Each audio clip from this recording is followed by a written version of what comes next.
يمكن انا ما بعملش شوتس كتيره، بس اللي حصل في الاهلي الموسم ده مجنني. اه انا في اول الموسم لما كان الناس بتقول حد اعرفه كان يقول لي الاهلي بعد الصفقات هيعمل وهيسوي وكذا، بتعاقدات كرتونيه يا حبيبي. وانا كنت شايف ان الاهلي هيبقى موسمه صعب لانه تعاقدات كرتونيه، البالونه على ياسين منعي كرتونيه كلها. كويس.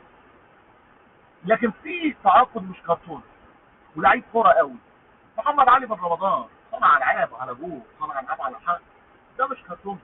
لكن الاداره الكرتونيه والاي كلام والهجص والعبث والعك، وان ابن رمضان ما بيلعبش لسبب هقوله معاكم خلال الشهر،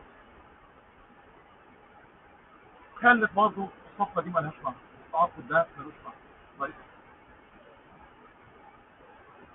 بس في حته ابن رمضان لازم ارجع لنقطه مهمه، ارجع 5 سنوات لما جه كولر من النادي الاهلي وشاف ان قفشه ده ما بيعرفش يلعب كوره، وركنه وقال انا مش هعتمد عليه، وزق حمدي فتحي علشان يلعب الدور ده، يلعب دور صانع الالعاب.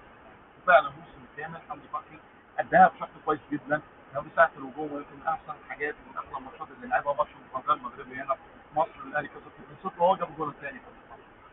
كولر كان بيلعب بيخلي حمدي يلعب الدور ده، مش اللي عدم قناعته بقى. كولر طبعا كان معاه حق، ما فيهاش كلام، لما يقفش ده من ضمن التعاقدات الكرتونيه اللي حصلت في الاهلي كانت كابتن محمود الخطيب.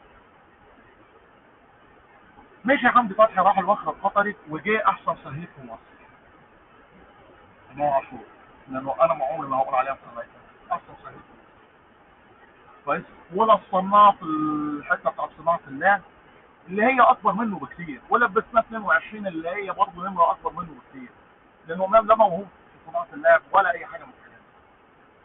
وانا قلت لكم تاثير في المواعيد الكبرى صفر على الشمال. كويس. قلت ده في الشوط اللي فات، ارجعوا. كويس. ولا صنع في الحته دي لحد ما جبنا بن رمضان صانع العاب يحل لك المشكله دي ويحل لك الازمه دي. كويس. ما بيلعبش. طب ما بيلعبش ليه؟ ده صانع العاب، ده واخد احسن لعيب في تونس مرتين لانه صانع العاب كويس. ما بينزلش. ليه؟ لان احنا ما نقدرش نزعل احسن تهديف في مصر، لان امام هو احسن تهديف في مصر، احسن بلطجي، احسن واحد بيضرب حارس امن في مول مصر. حلوه دي صح؟ هو ده نوع ما ينفعش نزعله. ليه؟ لان امام في حته ثانيه. طب مين اللي خلى امام في حته ثانيه؟ اقول لكم ايه؟ الاهلي ما بقاش عنده جمهور مدرج، فجمهور الاهلي جمهور فيسبوك، الفيسبوك كبير، قلبه ده في حته ثانيه، والبالونه اقرب من معاها ضاع.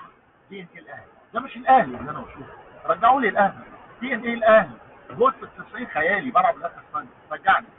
سلام عليكم.